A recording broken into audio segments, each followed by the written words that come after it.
Hello, and thank you for tuning in today.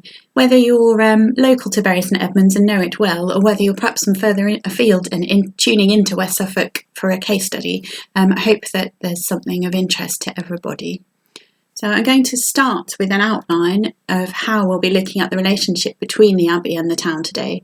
And as I'm an archaeologist, there is a heavy bias towards the physical relationship between them and how they developed. Firstly, I'll give a bit of background information, then I'll pitch more or less straight in to say something about the character of the Abbey and the town round about the time of the reign of King Canute in the early 11th century. This is because Bury St Edmunds as a town most likely developed in the late Saxon period, and also because the millennium of the refounding of a religious community at Bury as a Benedictine monastery in 1020 is the reason that we're holding this talk series. We'll then move on to look at the years around the Norman conquest and the major expansions of the abbey and town that took place, particularly in the years after it. In the early to mid-12th century, there were further changes to the town and abbey made under Abbot Anselm, and the church continued to grow on an ever more ambitious scale. Other changes included the walling in of the monastic precinct and the walling in of the town, and we'll also think about some of the town's landmark buildings and how they might relate to the relationship between the abbey and the town. So on into the late 12th and early 13th centuries, there's much more historical information surviving, and I plan to take a bit of a break for a gossip and a metaphorical wander around the town, before then moving on to explore the increasing tensions of the 14th century between the abbey and the townspeople, and the role that the town's medieval guildhall played in that. Excuse me. So by way of background, Bury St Edmunds was one of the great pilgrimage and commercial centres of medieval Western Europe, and the abbey grew around the cult of St Edmund. He was an East Anglian king who was martyred in the 9th century when he refused to give up his Christian faith and so was killed by Viking forces. Legend has it that he was tied to a tree and shot with arrows and then beheaded, but that a friendly wolf, or a wolf, kept guard over his severed head, and eventually it was reunited miraculously with his body. He became celebrated within a generation or two of his death and came to be regarded as the patron saint of England, and the abbey became one of the largest, wealthiest and most politically influential Benedictine houses in Europe.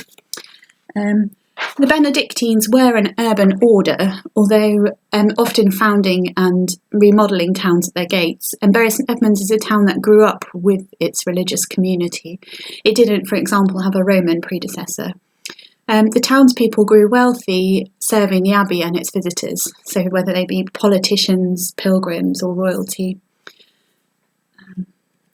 So if you didn't know, you'll be able to see that Bury St Edmunds, with all its historic buildings, is a very well preserved example of medieval town planning. So you've got the very striking grid of streets and the regular layouts of the plots, which you can see captured in the roof lines of individual buildings.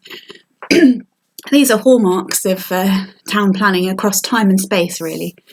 The layout of the town didn't change too much from the medieval period until the coming of the railways and expansions in the 19th century. And much of the historic core is encapsulated more or less within the lines of St Andrew Street and Tafen Road, and then the River Lark on the east side and the River Linnet here down towards the south. So just to orientate us, the Southgate Street is here, running up towards what is the Abbey Gardens here, and the monastic vineyard on this side of the river. And then we have Northgate Street coming up here. There wasn't a standard blueprint for Benedictine towns as such, so I haven't put in comparisons, and often places are shaped by their earlier history as well as the landscape around them, and this is true of Bury St Edmunds. So to think about the abbey and town in the time of King Canute and before that, you need to imagine most of it away. So the earlier town was focused on the River Lark, and it is likely that there probably was earlier Saxon settlement along the river valley. But if there was anything beneath Bury St Edmunds, it's probably compromised by the presence of the town on top. There are early Saxon cemeteries on the higher ground around the area in which Bury sits, which would suggest that perhaps there was a focus of early Saxon settlement. There are hints of Middle Saxon activity and occupation, particularly here within this curving boundary, which is Main-Water Lane, which does suggest that there are older origins. And the historian Bede wrote that in AD 631, King Sigebert of East Anglia retired to a monastery of his own foundation. The Bede's original account doesn't say where it was, but a 12th century copy at the book in Ely has a note added in that this was at Bedrixworth, which is the place that became Bury St Edmunds. So there are possible longer origins for a religious settlement. Edmund's remains were moved from a place called Sutton to Bedrixworth in the 10th century, and the monastic writer Abbo of Fleury, writing around about 985, in his Passion of St Edmunds, described the settlement then as a royal ville, and the saintly remains were moved to a large wooden church that was looked after by secular priests. There are suggestions that the place as a whole was changing through the 10th century. So the will of Bishop Theodred, for example, dated AD 941 to 951, mentions St Edmund's Stow at Bedrixworth, where Stow means place, and the will of Abbot Lefstan in 1044 refers to the place as St Edmund's Burg, or Berg, which could suggest either a fortified or perhaps a minster and religious site. Either way, the change shows that Edmund had moved in.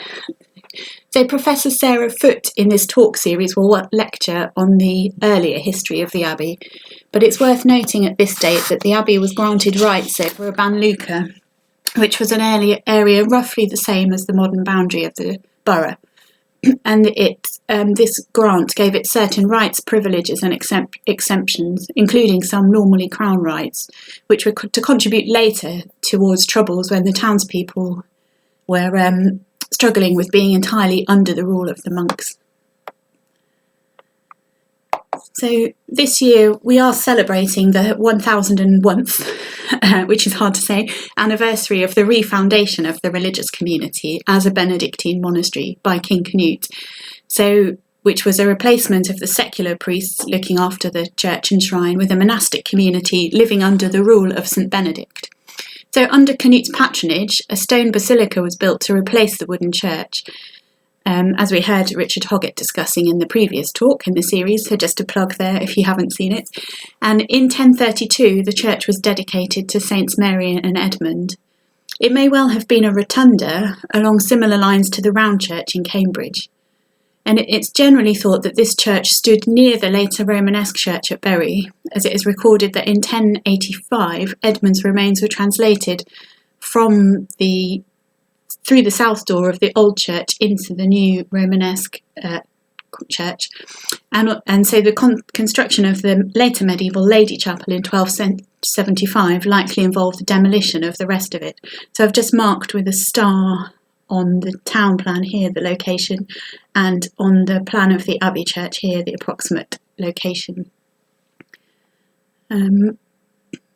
So this location aligns very nicely with a road line that is apparent running in the north-south axis of the town, which is also largely respected, if I just go back to this slide, with a general sort of building boundary within the later medieval precinct. So these north-south roads are thought to be the earliest in the settlement or in the town, and they could also actually imply some sort of late Saxon town planning, in addition to the later medieval planning, which we'll come on to. The road line to the west, so this one, was encountered in excavations which were undertaken in advance of the construction of the cathedral centre here, and it had flanking ditches, probably to mark it out and catch runoff water, which had pottery dating to the 11th century at the latest, so that's when the ditches were filling in.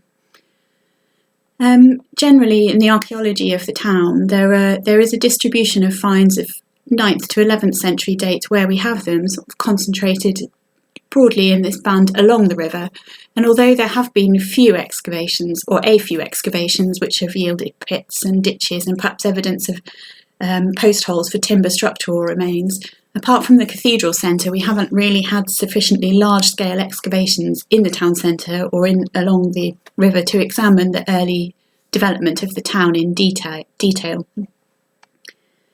It is notable, though, that the oldest street names which are in the town do sort of appear concentrated in this area. So Thing How is an older burial mound that was used as a meeting place for the 100 of Thingo, and it's up just off of the line of what is Northgate Street here, underneath the buildings and yards, so it doesn't still stand, but it was used as an execution site into the 18th century. Northgate Street, in the Pittance's rental of 1318, is referred to as the Old Street and also as the Highway, and that same document refers to St Mary's Square as the Eld Market or Old Market. So Hollow Road, which comes down here, was referred to as Holergate in a 10th century charter, with the gates being perhaps more of the Scandinavian-inspired gate element for street. Raingate Street may also have a similar sort of influence in the name. Mustow Street here reflects the fact that the area around Angel Hill was previously called Mootstow, which also means meeting place. And when the archivist V.B. Redstone published a rental of the town from 1295, and a rental is a list of properties where rents were due, in this case to the sacrist of the town, he noticed that around the southern part of the town there's a general concentration of the manors of important men and knights in what looks like bigger blocks perhaps to some of the more regular planned divisions of property in the other part of the town, which may then have had their origins as pre-conquest landholdings. So by the reign of Edward the Confessor on the eve of Doomsday in the 1060s, although we don't know exactly what sort of settlement Bury St Edmunds was around the monastery, it is recorded that there were 118 men to provide for the needs of the monks, and we know that the town had certain customs, so a mint, a market, and a reeve to administrate it. We can therefore be confident that there was some sort of urban settlement likely centred on these streets.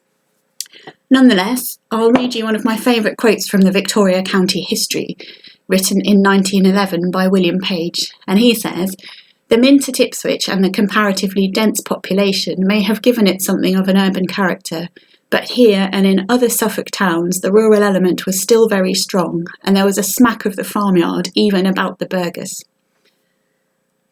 So I'll leave you with that thought. So at the Norman Conquest, Baldwin is Abbot of St Edmunds, and he was made abbot in 1065, so a year before the conquest. He was French from Chartres and served Edward the Confessor as royal physician. He continued to enjoy patronage under William the Conqueror, who confirmed St Edmund's privileges. And Bury was one of a number of places moulded into a major Norman power centre.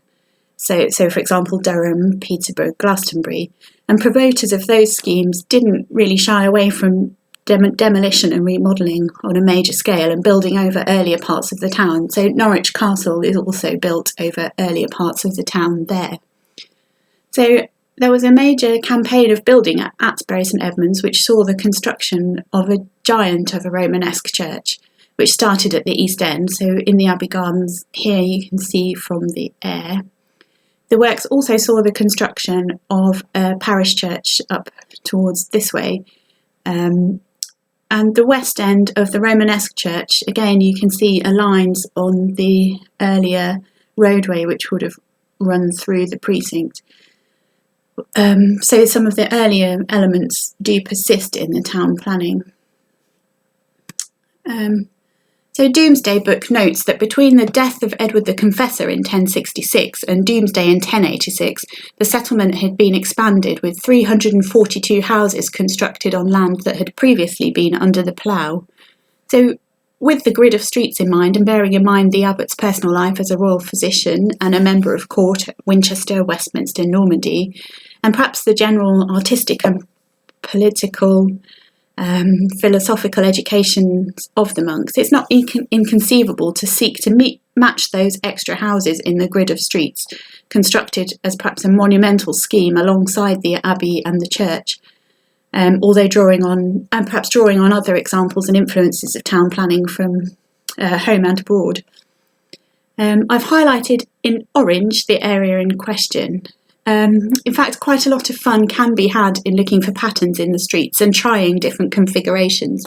So in 1998, the British Archaeological Association visited Bury St Edmunds, and the proceedings include two papers, one by Bernard Gauthier, which compares the arrangement at Bury with Norman Borgs, and one, or Bergs, I'm not sure how you say it, and one by Professor Eric Fernie, which looks at a design system for the town based on root 2 geometry, so the ratio of the side of a square to the diagonal, which is often used in Romanesque and Gothic architecture, which could then extend the geometry perhaps used in the church building and extend it out into the layout of the town. The scheme may also be based, though, on standard measurements using poles, and perhaps there would be some fun to be had to go out and do a field survey and measure everything. So the orange shading I have on the plan also comes from a conversation with Bob Carr, who's retired Suffolk County Council archaeologist who previously advised on and still does advise on the archaeology of Bury St Edmunds in his unofficial capacity as retired consultant. So ignoring the current monastic precinct boundary for now, the orange shading I've put on here picks up an observation he has made about a possible early precinct boundary found during excavations for the cathedral north transept in the 1990s. So a large trench was found during the excavations for the transept, which is shown in the photograph here. And you can see it's been excavated, but then samples of fills which backfilled it later have been left here so that the deposits can be seen. So it's a very big, wide slot which may have held beams or posts for a big wooden structure. If it is a precinct boundary, it would pull the block of streets on the immediate west side of it, sort of further over towards the monastic precinct, and it does give quite a satisfying geometry to the grid of streets. So my contribution has been to colour it in with the scribble pen functionality in PowerPoint.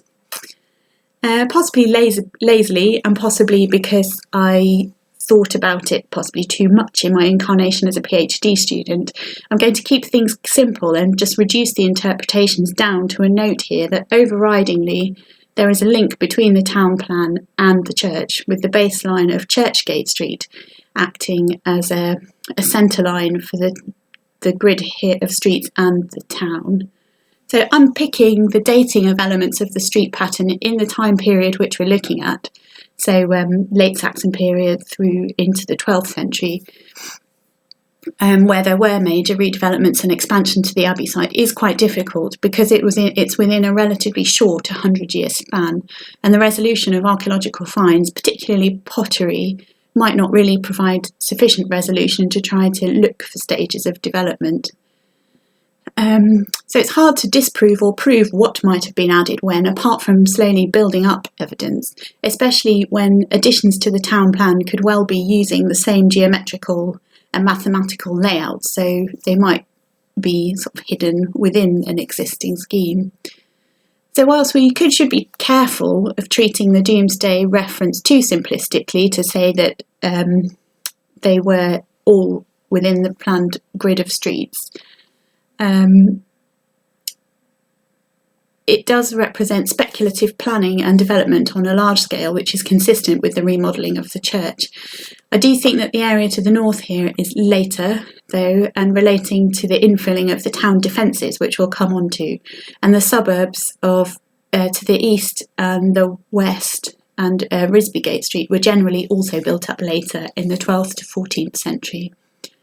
So in terms of the population, the Domesday Book gives an unusually full description of the town in the 1080s. It describes 30 priests, deacons and clerks, 28 nuns and poor people, 75 bakers, then ale brewers, tailors, laundresses, shoemakers, robe makers, cooks, porters and agents, so all in daily attendance on the saint, abbot and brethren. There were 13 reeves over the land with houses in the town, and five borders, which I need to ask Mark Bailey what they are, and 34 French and English knights and 22 boarders. We don't know how quickly plots in the town were taken up, but there has been one excavation in the town that has yielded traces of a building that could be contemporary based on the style of the building and the finds from it. So on the south side of Churchgate Street, a cellar was excavated by the Suffolk County Council Archaeological Service, and it was of a type that you might be familiar with if you've been to the Jorvik Viking Centre. So it's sunken into the ground and then probably lined with wood. The pottery is evidence of wares that were prevalent at the time, so made in Thetford, St Neots, Grimston and Stamford, suggesting that the building went out of use no later than the 12th century. So under Abbot Anselm in the early to mid-12th century, there were key changes which affected the town, including the erection of the town wall and the expansion and walling in of the monastic precinct. So these works were documented to have been undertaken under the sacreds Godfrey and Harvey between 1121 and 1148. So the precinct wall survives in places around the monastic precinct, particularly down on the north side of the precinct down Mustow Street, and it was either faced with ashlar blocks or probably rendered. And it created a very formal division between the godly space or the holy spaces within the precinct and the worldly space of the town outside, and also again brought the precinct out over previously occupied areas. And the two spaces, so Angel Hill and Chequer Square, which may well have been one big space, will probably also form then, which is a sort of big plaza outside the precinct, much as it's still used today for all kinds of events. So Abbot Anselm had been the abbot of St Saba in Rome and is noted by scholars to have had a love of the flamboyant and dramatic.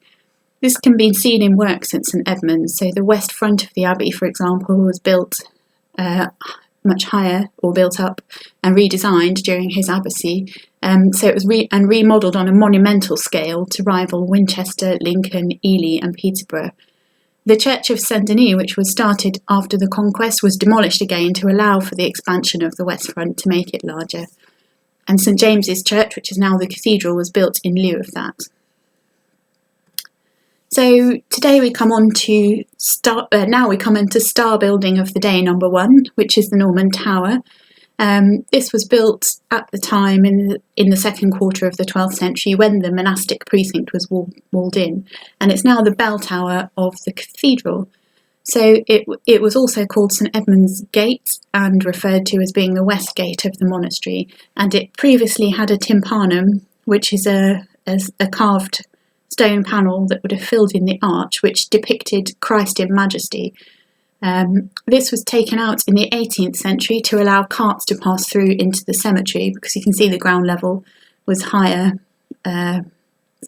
before it was excavated back down to its natural level, original levels.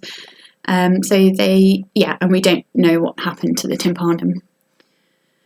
So the gateway forms part of a series of approaches that were then designed to build up an approach to the shrine of St Edmund. So we had the street here and the gate, St James's Gate, and then the west front. So what's missing from this photograph is obviously the abbey, which would have towered above the gate and been much more visible and dramatic on the skyline. And then once you're through the gate and the west front, it would have been down the nave and on towards the shrine. The whole arrangement appears to lend itself well to processional use, I think, and perhaps some flamboyant processions or appropriately ecclesiastical. So the procession of Abbot Sampson as abbot-elect is described in 1182 on Palm Sunday by the chronicler Jocelyn of Brakeland, and he describes how the monks who were still within the abbey met him at the gate, and he arrived with a great throng of people all around him. And this slide just illustrates that alignment between the gate, the town, and the church. So there is a building at the top end of Churchgate Street here. So within one of the houses is a Norman archway, a mid to late 12th century doorway. We don't really know what it was for, and can only speculate that perhaps it was a building that was designed as part of the overall scheme. But I thought that you would like to see it. The only documentary reference that I could really find to tie to it is a note in a rental from 1433, which describes how John de Birdwell, a fisher, was tenanting a stone building. So I'll have to leave that one there. The town defences, which were laid out at the time, which we saw, which span a big arc down St Andrew Street and across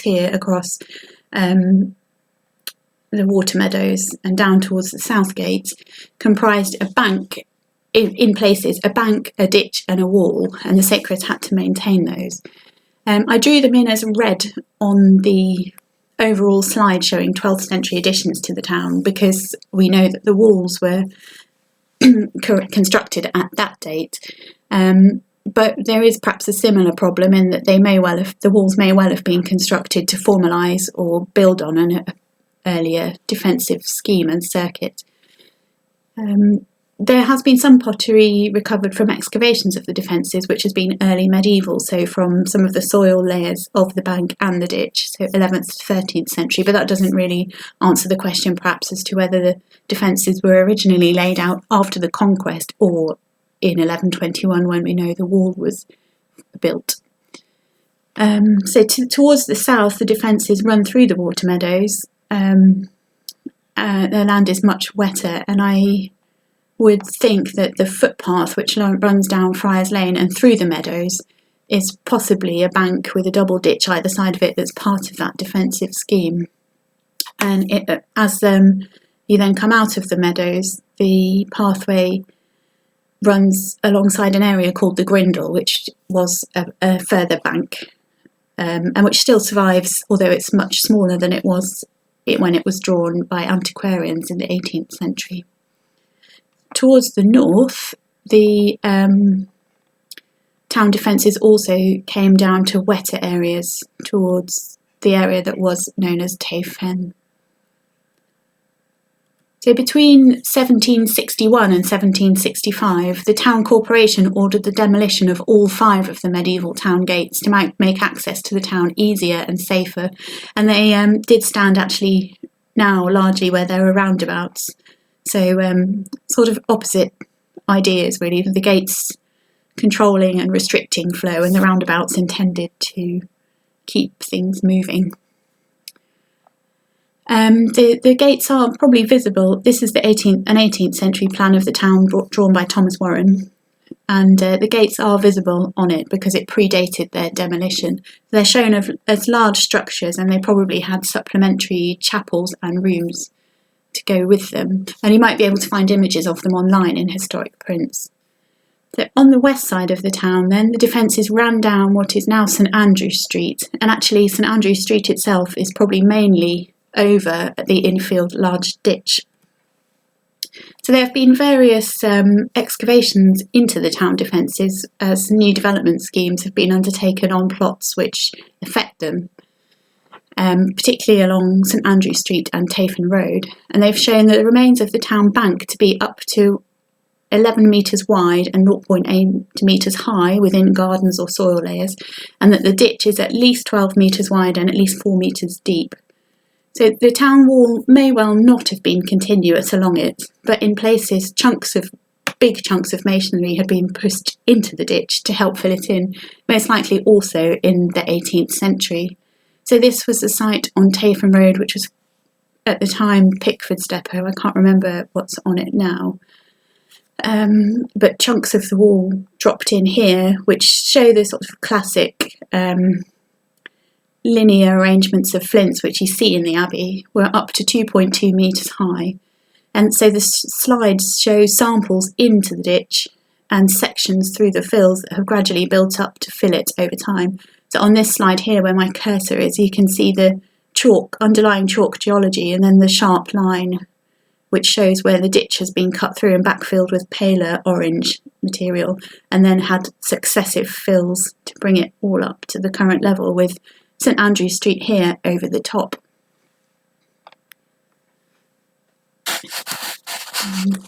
Once the wall was knocked down along Guildhall Street and further down St Andrew Street, the tenements on Guildhall Street were extended out over it. So a lot of those stable buildings that are on St Andrew Street were formerly stables and outbuildings to Guildhall Street, which date to probably the time after the dissolution and after the backfilling of the ditch. Sort of an exercise in land reclamation.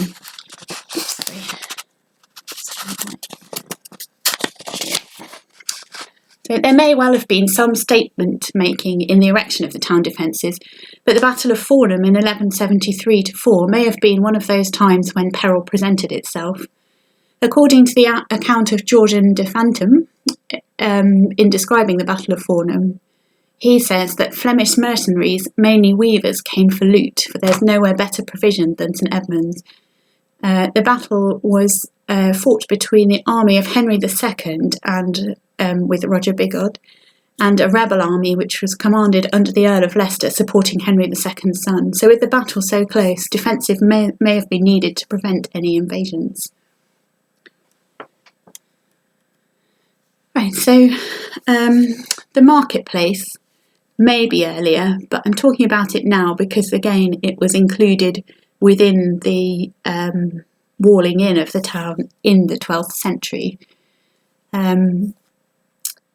It was, and the land of the north of it seems to have grown organically a bit later on, which suggests perhaps it may well have been on the edge of the town. It's worth noting that the marketplace, in accordance with the general theme which we're seeing today, is monumental in scale. So it's this, here's the marketplace in the northwest corner of the town grid, and you can see originally it was this whole block of land here. So East Anglia was particularly urbanised at Doomsday, which might account for a need for very large marketplaces, but equally the size of the spaces at Bury St Edmunds, Norwich and Yarmouth may have been intended as statement show-off installations, as well as speculative developments. I'm sorry I didn't put in comparative images, but perhaps St Mary's Square, if you know it's down in the south part of the town, it is what you might consider to be a more normal size marketplace, although perhaps the size and scale here fits the size of the intended town, and certainly it's all used today. So I'll just draw your attention to the buildings you can see in the marketplace.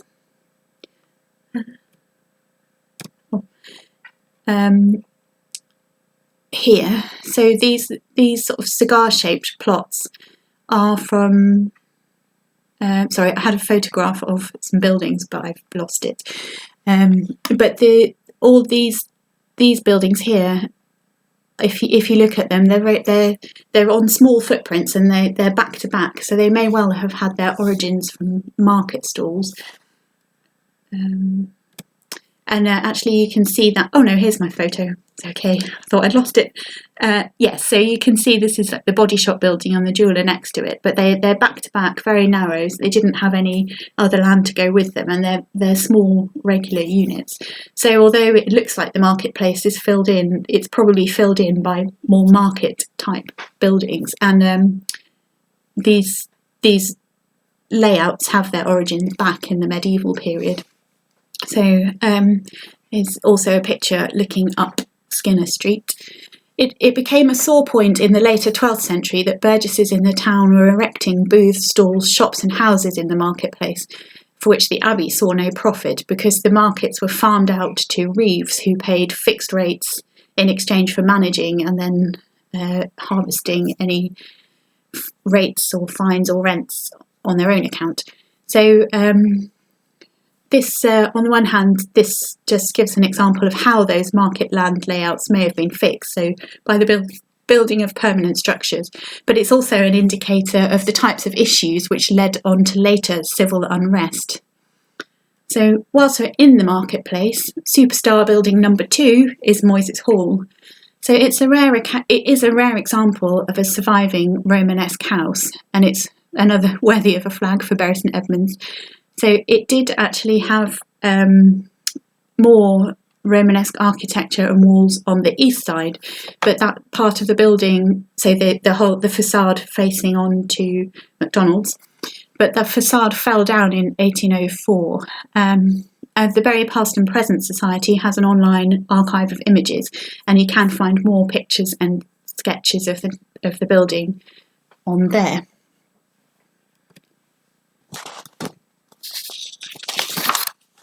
So we might speculate as to what Moyses Hall was built as. So Margaret Wood, who wrote an early synthesis in the 1950s of Norman domestic architecture, thought that the size of the upstairs rooms was worthy of note. So the building consists of 2 undercrofts, which were formerly accessed from the street, and this one on the west and this one on the east. Upstairs are a solar or a smaller room above the western undercroft, and then a large hall above the eastern one. And they are noted to be unusually large. How they originally connected to each other and perhaps to the undercrofts below is perhaps not really known, but it's worth noting that upstairs there are doors which did have Norman arch heads over them originally. I don't think that's an example because I'm in the wrong room, but there is evidence of Norman doors going out upstairs towards what is Superdrug. So either the building was larger or there were external accesses upstairs to the rooms above, which might imply that they were separate to the undercrofts beneath. If the undercrofts were separate, then the configuration isn't dissimilar to later medieval guild halls. So you may have separate rooms for storage underneath and then meeting and large spaces above.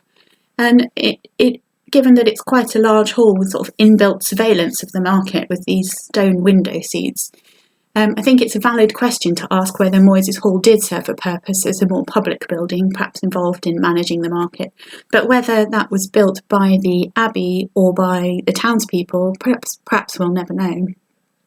But regardless, it's a rare survival, and in more normal times, when the museum is open, you can go and see it, as it is the museum. So, speaking of townsfolk, if we think back to our nuns and poor people and priests from Doomsday and wonder how they are getting on, another nice small snapshot available was published by Antonia Granston as an appendix to the Customary of Bury. She passed away last year, but was an authority on the history of the abbey. So the publication is a list which keeps track of dues owed to the sacris from 45 houses in the town. And as a brief summary, it gives insights into subletting and house sharing, being usual practices, and highlights that all of the major works going on in the abbey would have needed skilled people.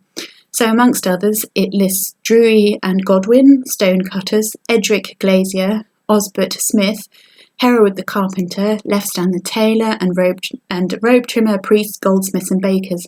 There are even some ladies, so Alfilda, Aldred and Matildis are a selection of them that I've just named now for posterity. I've actually now run out of monumental changes to the town plan linked to developments at the Abbey, and what I want to do now is draw on the increasingly good preservation of documentary evidence and charter material, particularly published material, to just dip a bit into the town before moving on to how there were increasing clashes between the interests of the townspeople and the Abbey. One of our friendly sources is Jocelyn of Brakeland, who I mentioned briefly earlier. So his chronicle is published in the Oxford World Classic series, which is another star for Bury, and it covers life in the Abbey from 1173 to 1202. It is mainly an account of the life of Abbot Sampson and Abbey politics, but Jocelyn's style also drops in snippets of information and gossip about daily life. So he mentions London merchants frequenting Bury's market, and he describes how gossip and speculation about the future election of Abbot Sampson passed first through the cloister, then through the courtyard, then to the common man, and also that on one particular occasion the monks became a scorn and derision to them that are round about us. He mentions horses and carts coming into the town bearing foodstuffs, including barrels of herring, and also tells a story of how, in a conflict over rights to dung from the streets, a valuable commodity, the seller tried to order the seizing of wagons from the burgesses. Just on dung, there probably was actually a lot of it about, with all the horses and the animals and all the people. But on a cleaner note, certainly one could have enjoyed an evening out in Bury St Edmunds. In 1195, Jocelyn tells us that 80 young men leaving a tournament were lodged at the abbey, and becoming rowdy after a meal, they sent out to the town for wine. So I got distracted by Jocelyn's gossip, but if we do want to have a quick potter through the medieval town, a map is useful. So I mentioned that the town didn't previously extend beyond its medieval limits until the 19th century, and the Warren maps of Bury St Edmunds are really nice 18th century maps that are a useful link between the town plan and references in older documents. I want to just use it here as a base to talk briefly, and not really based on any particularly scientific review of documents, just about the organisation of the town, with streets dedicated to trades or where there are clusters of trades. And this was quite usual in medieval towns, to see sort of groupings of provisions and traders. So broadly, the market here, which we saw when we were looking at Moyses Hall, was generally probably for provisions and commodities. So in the main market, it sounds like you could probably have got anything you wanted, a bit like now. So we have references to Skinner Row, Ironmonger Row, Lorimer Streets, which was related to manufacturing of horse bits and horse equipment, cordwainers. There was a fish market, which comprised stalls that were set up, a cheese market, butter, poulterers, smearmongers, so fat sellers, and then Oyster Hill is also mentioned in the 1295 rental of the town, and the meat market for meat. So Abbeygate Street, coming down here, was actually called that a bit later on, and it seems to have been a bit more of a thoroughfare for groceries or drapery, just as a broad general rule. It was formed from smaller rows which make up the blocks on the ends of the blocks of the town. So there was a Spicer Row, Mercer Row, Linen Draper Row, and we know that these included shops, probably mainly selling out of open windows.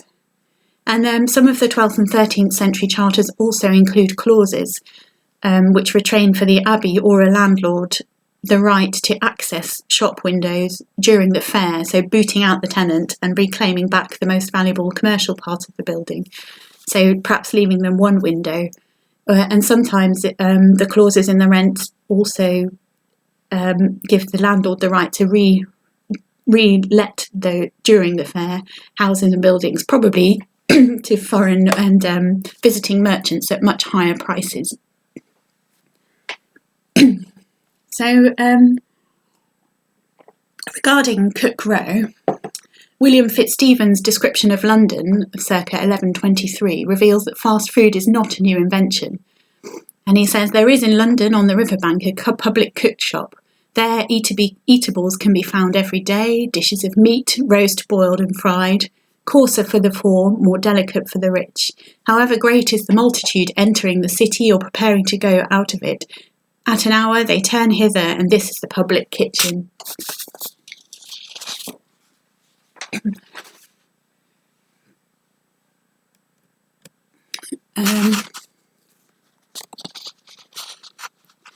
Moving on through the town, Angel Hill appears to have been more an area for services, which is indicated by charter material, in particular that published in the charters of the medieval hospital, charters published in a group of charters from the medieval hospitals published by the Suffolk Records series. There are instances of farriers, cobblers, cordwainers, and an Agnes Lecoifer in the 14th century, which I like to think it means a maker of coifs or perhaps a hairdresser. In 1295, in the rental of the town, William of Stowe held a tavern, and the Angel Hotel does have a 13th century undercroft. So a quick flag and a brief look at Building 3, which I have taken liberties with here. Luxury trades in the town were focused around Crown Street, and Goldsmith and Glover's Rows are mentioned, as well as there are also references in the rentals to small stalls and plots, perhaps being clustered round the church gate here. So 1182 to 1200, John the Cook and his heirs were granted a plot of land in front of the Great Gate, which was 20 foot or 6.1 metres long and 15 foot or 4.6 metres wide, perhaps for a stall or a shop. In the infirmar's rental of 1338 to 9, 6 people are listed as holding workplaces or stalls all under the same thatch, noted as being at the St James's Gate. These include Peter Bellatier and a chap, John Allthings, and it's very tempting to hope that they sold general trinkets to passers-by at this busy point in the town. I think it's just worth making the point that the pinch points in medieval topography, especially where there were pinch points going somewhere, often did attract the highest status trades and industries and the highest rents. So Ouse Bridge in York, for example, which was lined with shops, commanded some of the highest rents there, and La Strada in Cheapside, leading to St Paul's in London, had 52 goldsmiths by 1500. So I think it's probably not a coincidence that you've got the more luxury trades around here, which perhaps if there was some element of lordship in placing trades in the town, perhaps they also tried to make some sort of hierarchy on the approach to the church, but I don't know if we'll be able to prove that or whether that's just a matter for speculation. So we've seen that Bury St Edmunds was a busy and a vibrant town, and like their peers in other towns and cities, the burgesses and citizens of Bury St Edmunds sought self-governance and the ability to govern their own affairs and finances. For example, Ipswich's charter dates to 1201, but like other monastic boroughs, Bury St Edmunds had a difficult path to economic and political freedom, and monastic boroughs were often tightly controlled by their religious institutions. So the Abbey had a monopoly on trading profits, fines from the market, and control over, for example, the appointment of clergy in the parish churches, and there are only those 2 within the monastic precinct. The Abbey also maintained justice and appointed or approved the appointment of town officials, such as the alderman, which led to simmering resentments growing and being documented through the 12th century. Other members of the urban community also encountered resistance and oppression from the Abbey, but also from the townspeople. So in the 13th century, the Franciscan friary was forced to settle outside Babwell from its initial site on Westgate Street, due to resistance from the Abbey about rival or incoming other religious organisations. But also more tragically, the medieval Jewish community also suffered persecution in the late 12th century. So it was a sort of shameful period in Bury St Edmunds history when the community were persecuted and attacked amongst rising tides of anti-Semitism and suspicion at the time. So the Jewish community was expelled from St Edmunds almost a century before the mass expulsion of medieval Jewish communities from England in 1291. And they were given the choice of conversion and renouncing their faith, or exile under Abbot Sampson in 1190, and Hatter Street was likely the site of the medieval Jewry.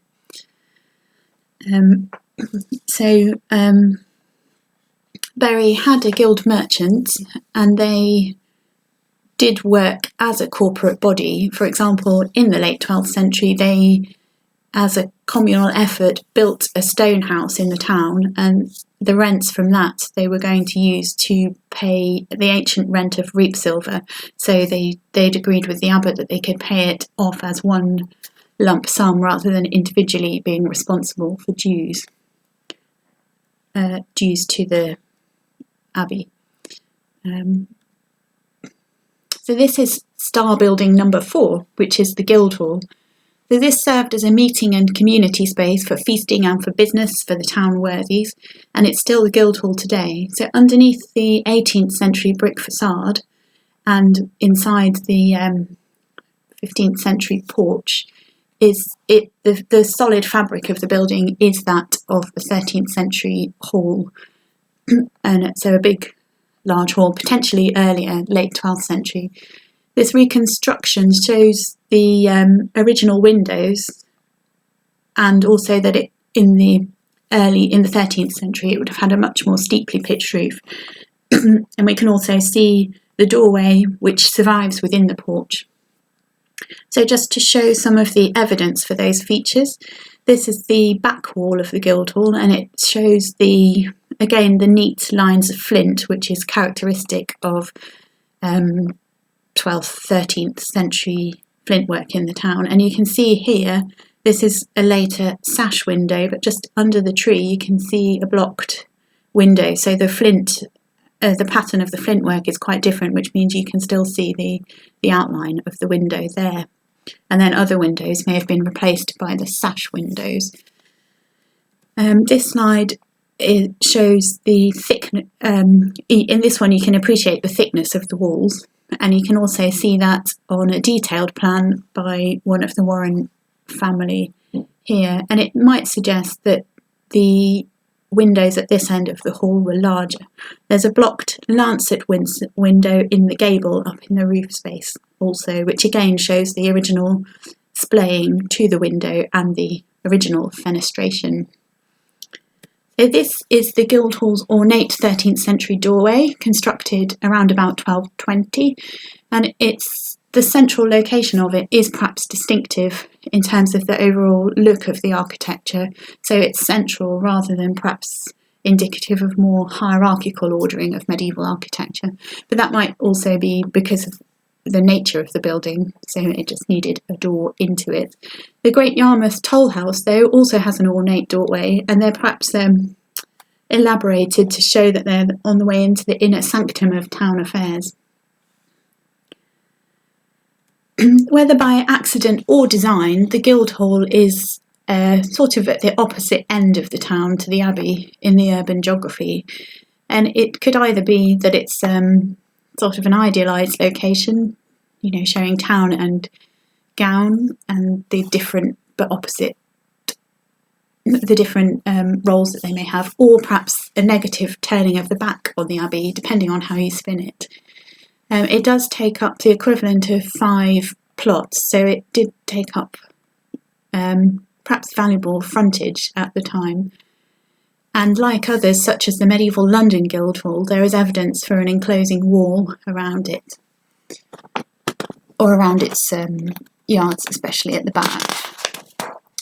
So the Guildhall is one of only 6 stone Guildhalls surviving nationally, including examples at Norwich and King's Lynn, and it has the earliest fabric nationally of a Guildhall building. Again, as for the museum, you can visit it because the Guildhall Trust have had an HLF grant recently to redesign the building for visitors. In a book on archaeology, The Archaeology of Power, David Steen wrote that the soaring medieval town halls of Belgium and northern Italy, Ypres, Bruges, Ghent and Bologna, are architectural embodiments of the social and economic aspirations of their rich mercantile corporations. At Bury St Edmunds, as early as the 13th century, the townspeople built themselves a civic hall. This shows the aspirations of the civic community in Bury, and also that they were, despite their unfulfilled political aspirations, able to put it there. So they did have the resources and the standing in the town to express themselves as an elite group or as a corporation, even if they legally didn't have that right. Although they did resort to violence across the years to try to achieve their aspirations. In 1264, a guild of youth undertook a violent coup to wrest control of the town's economic and judicial concerns from the monastery, and they acted as a corporation attempting to send representatives to Parliament. They wanted a charter granting autonomy. It's noted that the entire voting population of the town convened in the Guildhall.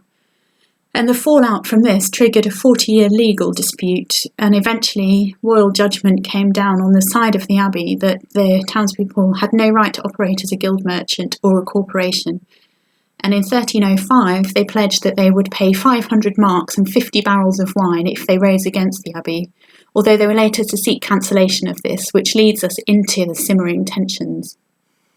In 1327, there were violent uprisings in Bury against a backdrop of civic unrest more widely, and they were seeking similar concessions to those previously, amidst a general background of questions about moral conduct and decadence of the monastic community, as well as debts that the monastic community owed.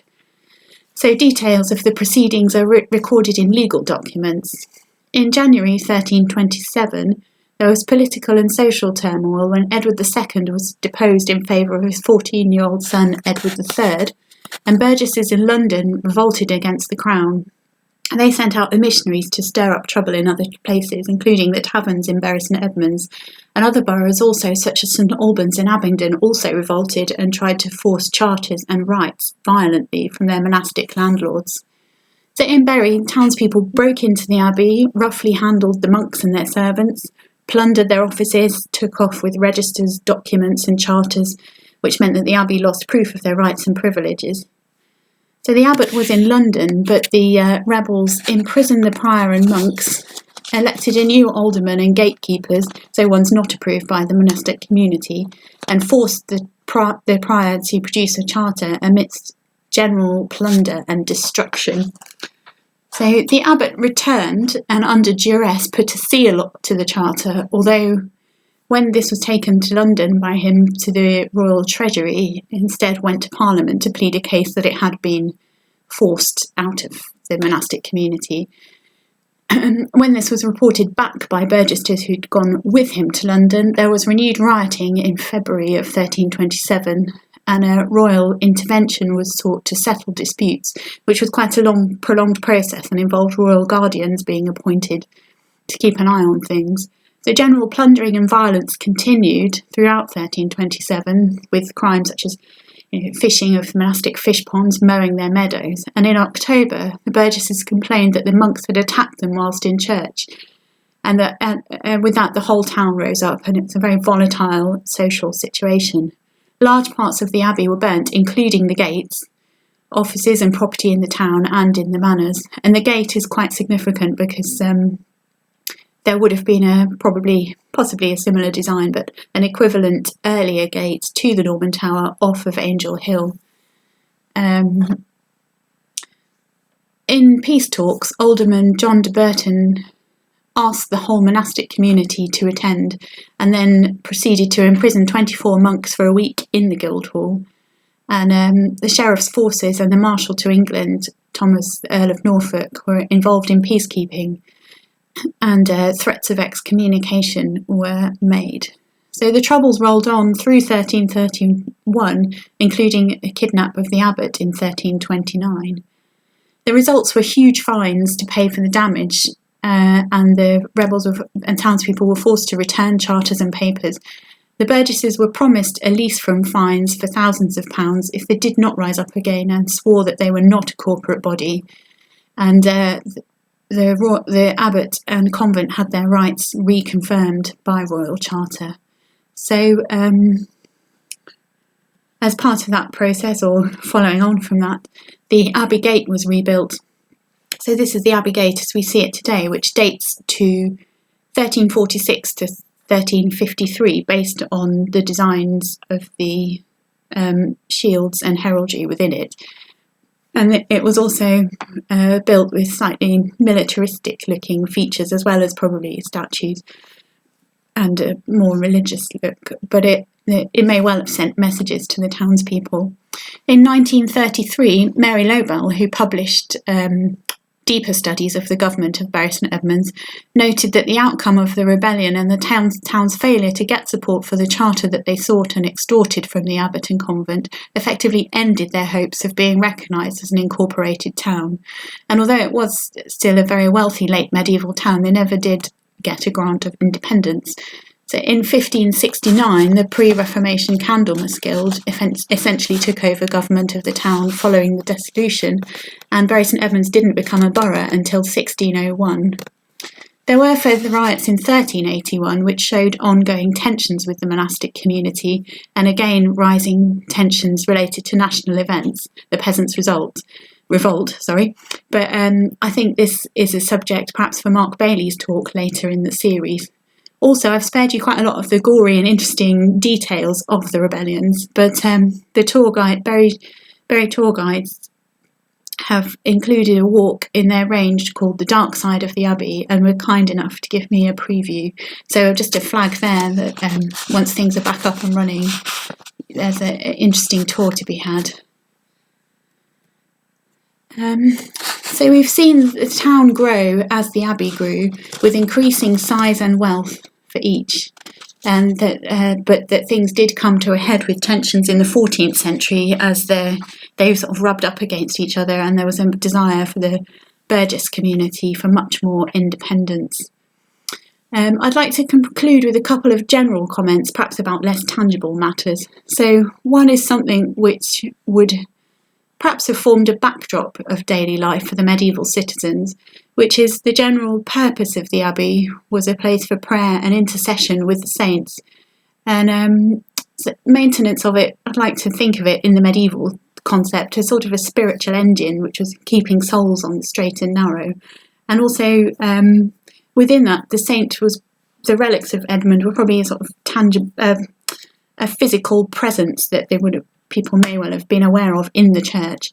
In the 12th century, the saint was to be feared as well as revered, and 1192 to 1194, when a ransom was being raised for King Richard III, many treasures were exchanged or provided from other religious houses, but the shrine at Bury St Edmunds remained intact. The chronic Jocelyn of Brakeland notes how Abbot Sampson told the barons of the Exchequer, "This will never be authorised by me, but I will open the doors of the church. Let anyone enter who will, let anyone come near who dare." The judges swore not to go, with reportedly saying, "St Edmund vents his rage on the distant and absent. Much greater will his fury be on those close at hand who seek to rob him of his clothing." The idea of opening up the doors to the powerful relics within just sort of recaps really the idea of the whole town being perhaps a shrine or a big casket with staged sets of approaches to come in to approach the very centre. So the town defences, and then the precinct boundary, the west front, the nave, the shrine.